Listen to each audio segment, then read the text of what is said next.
Maryam adalah seorang wanita soleha yang menjaga diri dan kehormatan. Sudah kami tuliskan kisah Maryam menjaga kesucian dirinya dengan judul Maryam Teladan Bagi Muslimah.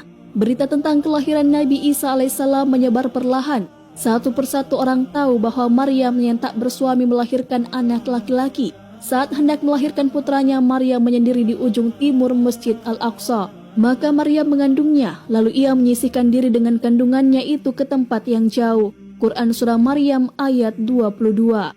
Lahirlah Nabi Isa alaihissalam di tempat tersebut. Maryam menyepi dan menyendiri. Ia takut beredar fitnah tentang dirinya di masyarakat. Tentu mereka akan bertanya dari mana ia peroleh anak itu.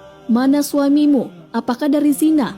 Siapa bapaknya? Dan tuduhan lainnya. Ia takut akan semua gunjingan itu. Peristiwa ini sangat berat baginya. Seorang wanita tak akan tahan jika kehormatannya dijadikan hina. Maryam adalah wanita siddiqah, ahli ibadah.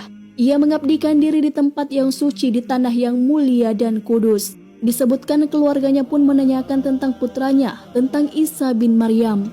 Mereka bertanya, apakah bisa tanaman tumbuh tanpa benih? Bisa. Siapakah yang pertama menciptakan tanaman? Jawab Maryam. Retoris mereka kembali bertanya, bisakah pohon tumbuh tanpa air? Bisa. Siapakah yang menciptakan pohon pertama kali? Jawab Maryam.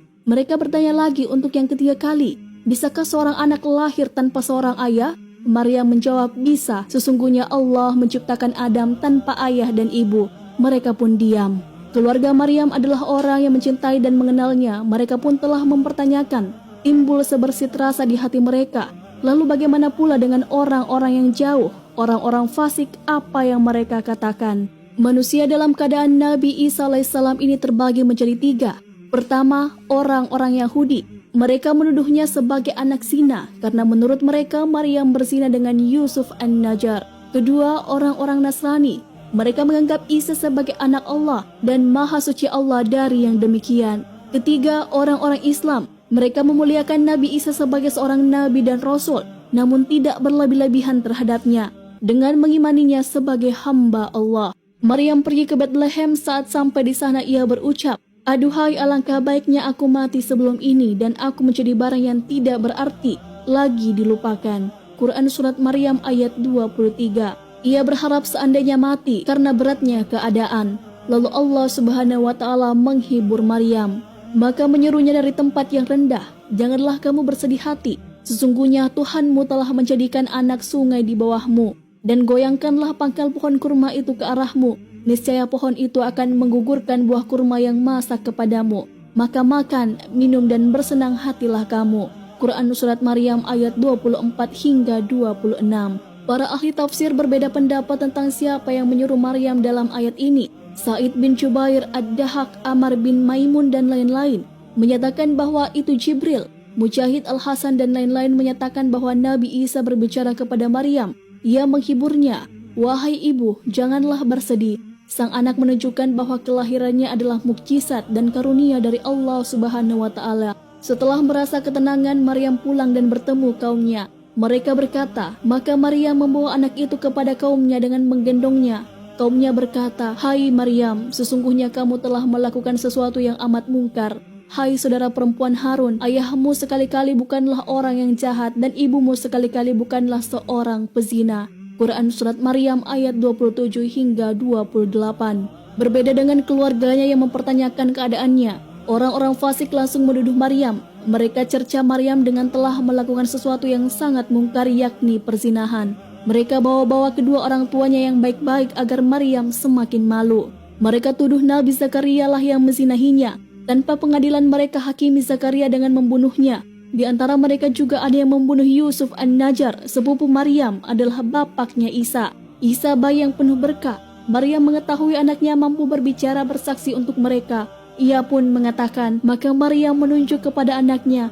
Mereka berkata, bagaimana kami akan berbicara dengan anak kecil yang masih di dalam ayunan? Quran Surah Maryam ayat 29.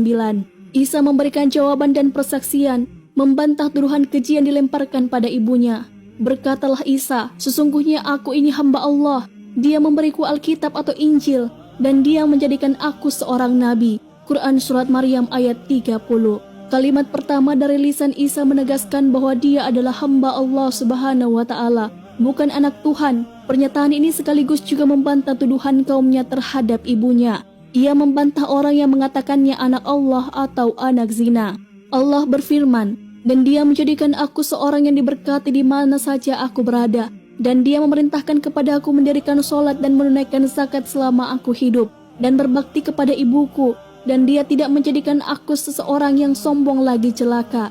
Dan kesejahteraan semoga dilimpahkan kepadaku pada hari aku dilahirkan, pada hari aku meninggal, dan pada hari aku dibangkitkan hidup kembali." Quran Surat Maryam ayat 31 hingga 33.